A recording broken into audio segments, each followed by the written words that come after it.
Well, I believe that each person, each of us is a sort of a gem with many facets. And Hmm. oftentimes people only get a glimpse of maybe one or two and they form an opinion. So what I Yeah. like to do is to twist the gem a little bit and expose the various facets. So in so doing, I would like to go into your early timeline and ask you, what was it like growing up at the age of 9 and 16? Ah, wow. Well, in the earlier years, I just had just such a wonderful, an amazing childhood. I grew up with my parents and my grandmother. We all lived together in her family home. And so it was a very interesting period. My parents had me when they were a little bit older. They were in their 40s. My mother was 40 when she had me. And so they were well into their careers by the time I came along. And so while my mom and dad were at work, I formed this really, really super close relationship with my grandmother. So much so that I call her mom and call my real mom other mom. And so I really grew up in a very loving home that was filled with not just two, but three amazing adults who poured their all into me. And I think flourished as a result of that. In terms of the 16-year-old me, I think it's not too different from most teenagers back in that day. You go through this period of, who am I? Where am I? Where do I come from? That sort of moment of self discovery. Back in the time when I grew up, I was completely enthralled with Prince, and I still am, quite frankly. Still love myself some Prince. And so, Uh, go ahead, sorry. at that time I had a dual love. Still always loved politics, always loved social justice, but also was very into music at that time. So did a lot of musical activities, and really had a moment to sort of explore who I was. No real, super, embarrassing moments in my teenage years, but I think sort of the normal sort of period of self discovery that most teenagers go through. So who would you say you became at 21? So what was your question? What about 21? Yeah, who would you say you became at 21 then? Ah, at 21, let's see, I'm finishing up college. College was an amazing experience for me. I actually went to the school that my mother graduated from in 1950. That was Virginia State University. I had an amazing time at VSU. Love VSU. Continue to love VSU. Plan to send my older son there next year. And so VSU was such an affirming experience for me. It just really built on the foundation that my parents provided. Being a historically Black college, it was a safe space.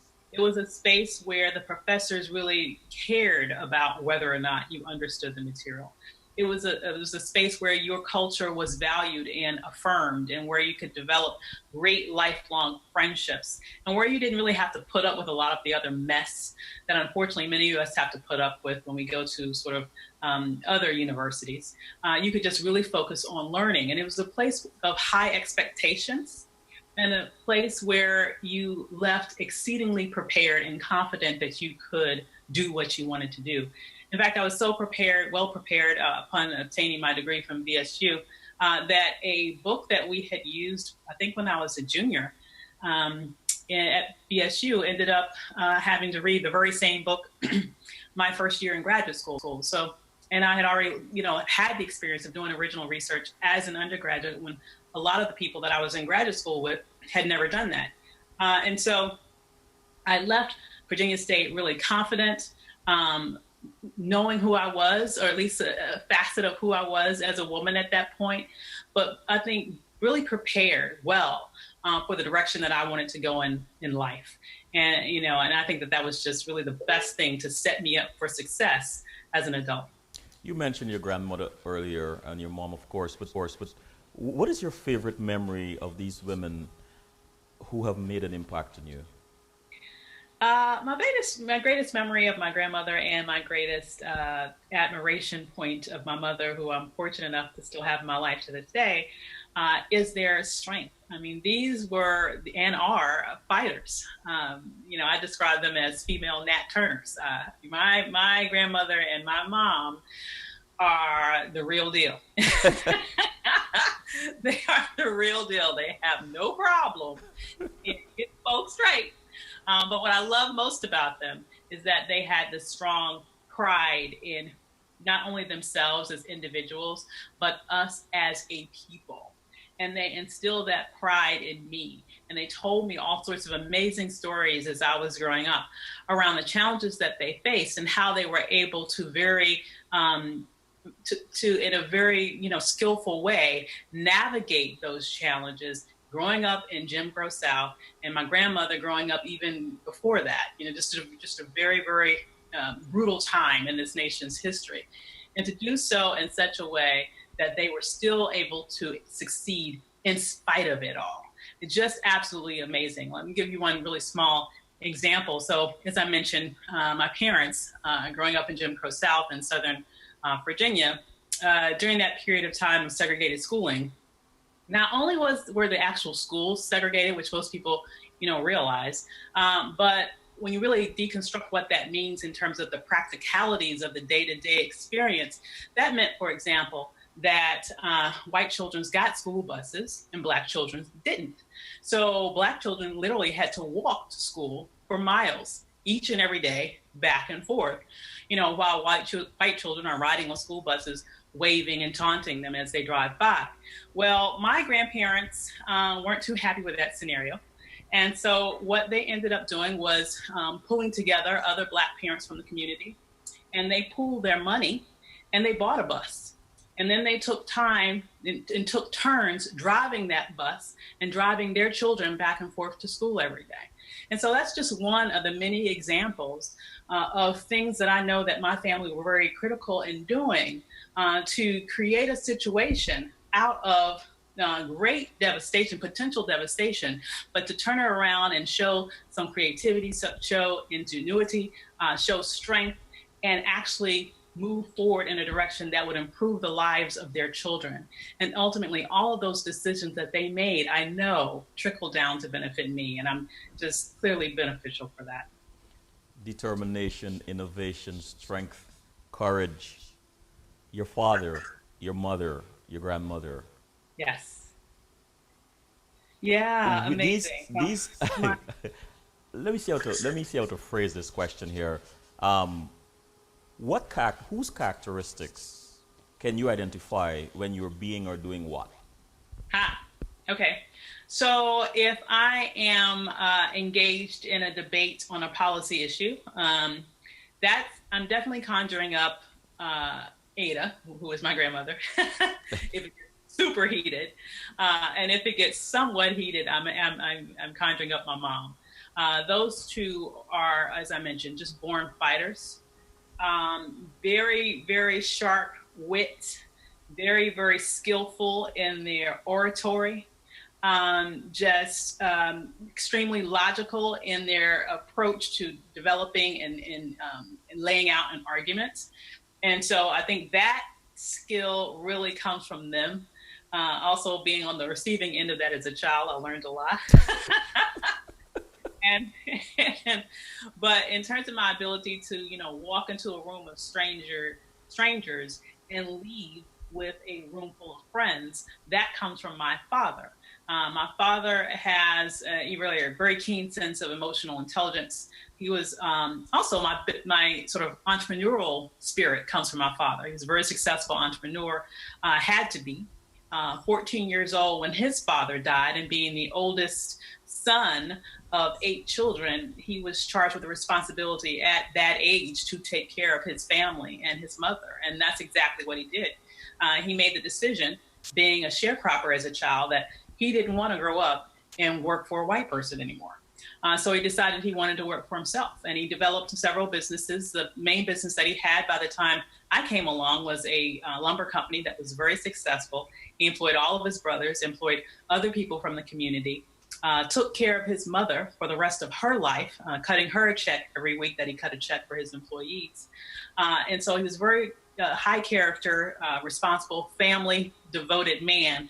But I think one of the reasons why his business was so successful was not just because he had a good work ethic. It wasn't just because he just had a good entrepreneurial sense.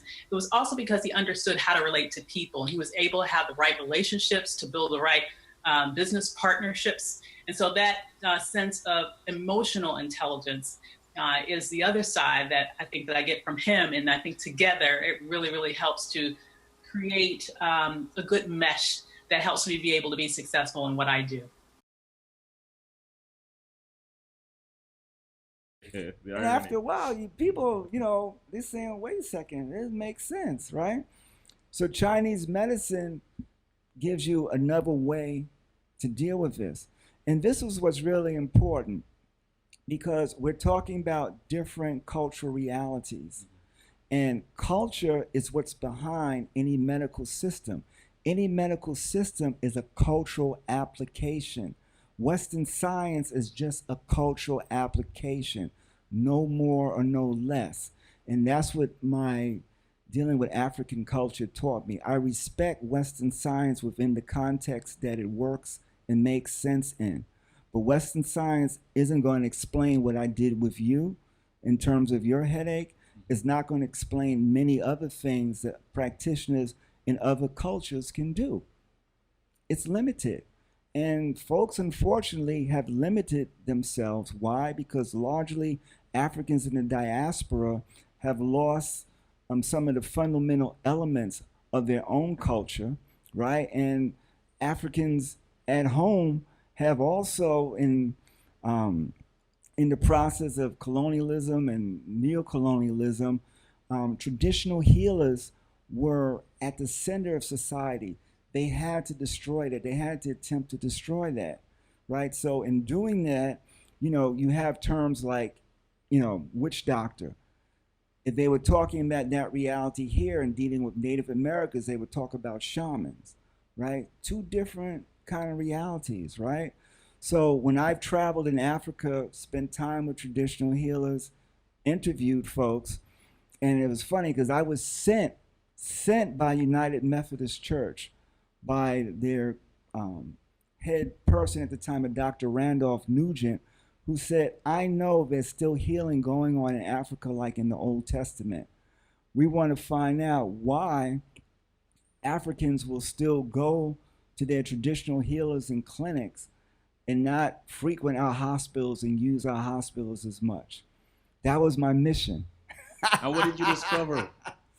I discovered, I'm going to answer that in two ways. I Yes. give you an example. I was in Mozambique at one point. I was staying at a traditional healer's compound, right? And I was still in my interview mode, thinking about, let me just check out what's going on here. And these two people were coming to the compound to get help, and they looked to be of European descent. So I said, oh, wow, let me check out why they're coming here, right? So first of all, when I interviewed them, they identified themselves not of European descent. We're from Mozambique. This is where we are. This is the medicine that we use, right? If we want to find out about what's behind the illness, the relationship between things, what's going on in our life, we go to the traditional healers. If we need a biochemical, some kind of assessment of our blood or something, we'll go down to the hospital and do that.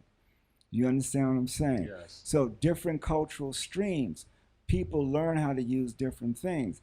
At the time I was traveling, traditional healers were really struggling just to be recognized by their own governments, which a lot of that has changed over the last 10 years because people, traditional healers are realizing, the governments are realizing the value. The World Health Organization, is bringing to folks' attention that, your traditional healers are a resource. But, whenever we see Africa, of course, it's still viewed, it's like, the latest thing with Ebola, folks have to go in, give assistance, and the whole bit.